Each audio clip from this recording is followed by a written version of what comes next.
Chapter 62. Now that we know the cause, we just need to find a complete cure. If we can understand the power held by the red stone, we might find the answer. If you feel burdened, well then, take this. Suddenly, Kishir, who had stood up from his place, went over to the stove. Yudhir wondered what he was doing, and to his surprise, he detached one of the decorative gems embedded in the sheath of his divine sword and came back.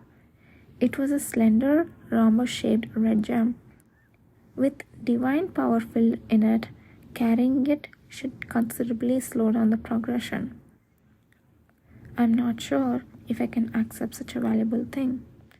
If you don't accept it, I will have to come up and hold your hand every day, won't I? Maybe that's what you hoped for. Thank you for your consideration. Yudhir did not refuse a second time and quickly accepted it with a bow. Kishir laughed. I will overlook it until the range of that mark goes beyond your elbow. It should be fine up to that point, but not any further. His words were extremely affectionate yet firm.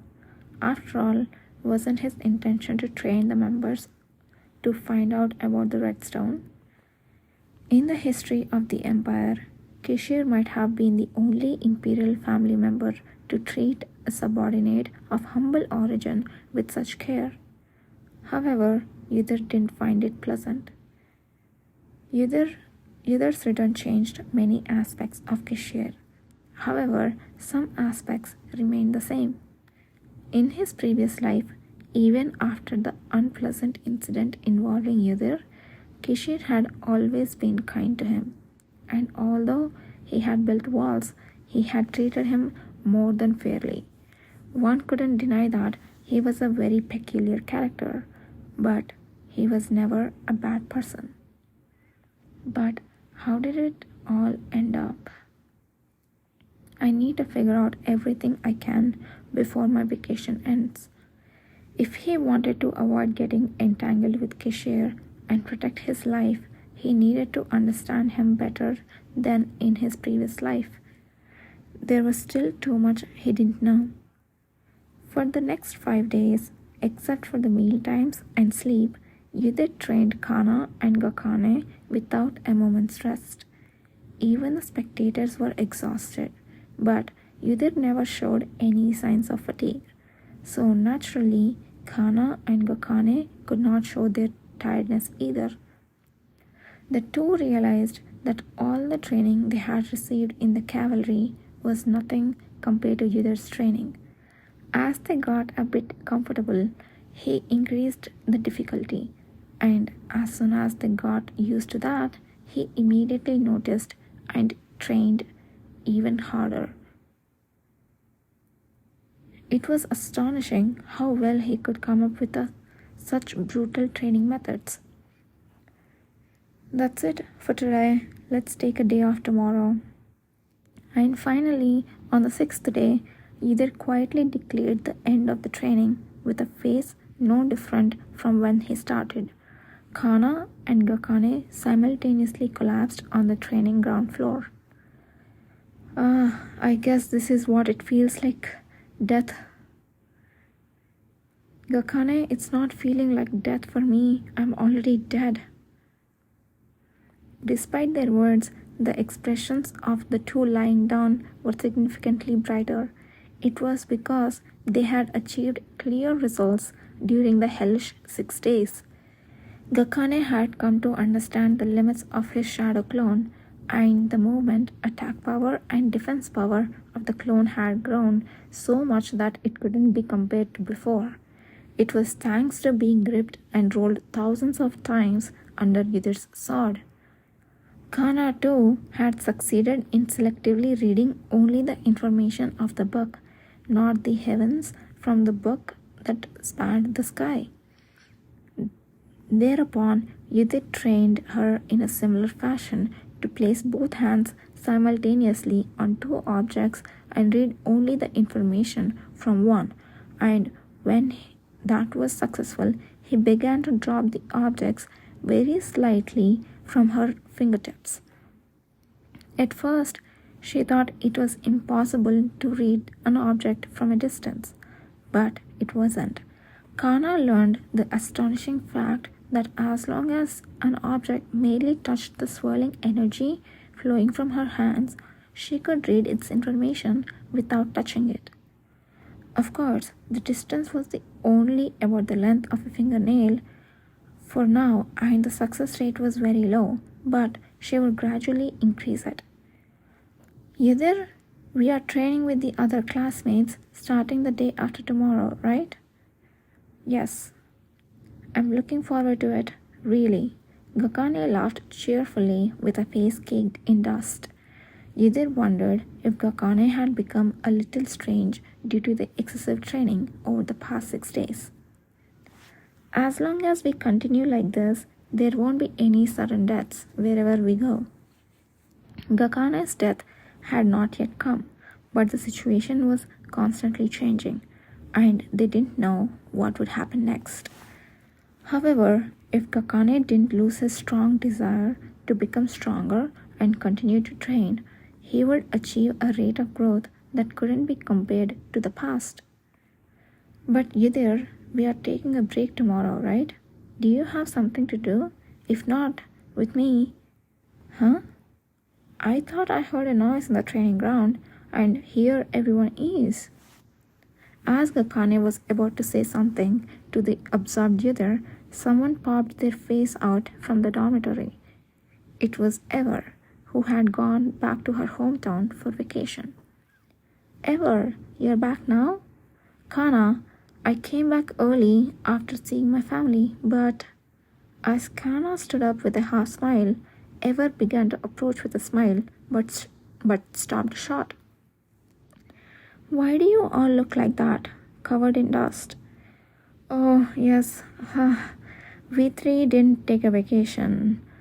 We had nothing to do, so we did some independent training and ended up like this. But what kind of training did you do too? Kana stuttered as she glanced at Yudhir's expression. It wasn't time to let the other members know why they had been training so hard. Fortunately, Ever didn't suspect much. Training is good, but do it moderately. But if you have been here the whole time, do you know when those strange people outside arrived? Ever's last question was directed at Yudhir. After a moment of thought, Yudhir opened his mouth. Strange people? What do you mean? Oh, didn't you see? I saw a suspicious duo on my way back to the dormitory. They were going around the Imperial Night Guards, grabbing everyone and asking about the cavalry, so I avoided them. A duo? How could such people enter here? Kana and Gakane asked, their faces full of incomprehension. Yudhir, hearing the word duo, pondered for a moment before throwing a question at Ever. Did you happen to get a good look at their appearances? One was an old man. He had a very long beard, and the other was young, but they didn't look like a grandfather and grandson. The look in Yudhir's eyes changed instantly. He seemed to know who they were. It was Thais Yulman, the elder mage of the Pearl Tower, whom he had met in the Imperial Palace, and his apprentice. As if recalling the same memory, Kana turned her surprised face towards Yudhir. Yudhir, could they be the ones we saw in the Imperial Palace? Did the Count send people again? It has nothing to do with the Count, Yudhir answered succinctly, shaking his head. But the people we saw, they must be the ones. They said they are looking for the cavalry. We should go meet them. In that state? Ever asked incredulously. Yudhir glanced down at his uniform, which was more dirty than its original black, and nodded. Yes. Yudhir, I want to go with you. Me too. Upon hearing this, Kana and Gakane immediately rose to their feet and volunteered to follow. Every time they moved, dust billowed up, causing Ever to crinkle her nose. Nobody will believe the three of you are from the cavalry in that state. I will come too. The cavalry's quarters were situated in the most remote corner of the Imperial Knights' compound. The knights, proud of their Imperial Knights ground, treated the intruding cavalry as an eyesore, practically ignoring them as if they didn't exist. It was easy to enter the compound of the Imperial Knights, but no one among the wandering knights reacted to the name of the cavalry. Therefore, anyone visiting the cavalry for the first time could never find their destination. Respected elder Thias Ullman of the Pearl Tower and his apprentice Alec Belgen were also struggling, wandering around the vast compound since morning. Master, wouldn't it have been better to send a formal letter to Duke Paleta expressing our wish to visit first? If we continue like this, we will spend the whole day wandering around. You imbecile, makes sense. Do you think if I said I wanted to go there, the Duke of Paleta would welcome me warmly? If the red stone is in their hands, they wouldn't accept any outside visitors, especially us from the Pearl Tower. So it's best to go and try our luck. But first, we need to find them to take a shot, don't we? Moreover, we are not even sure if the stone is really there.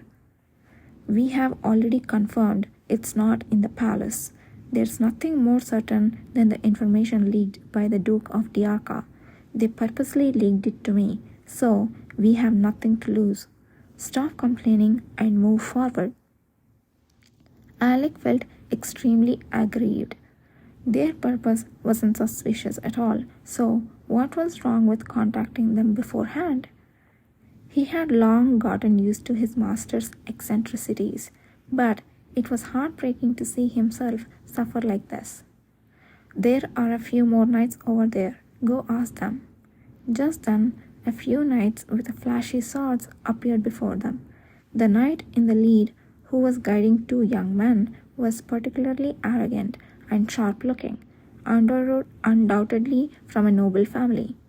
Alec, pushed by his master, timidly approached them.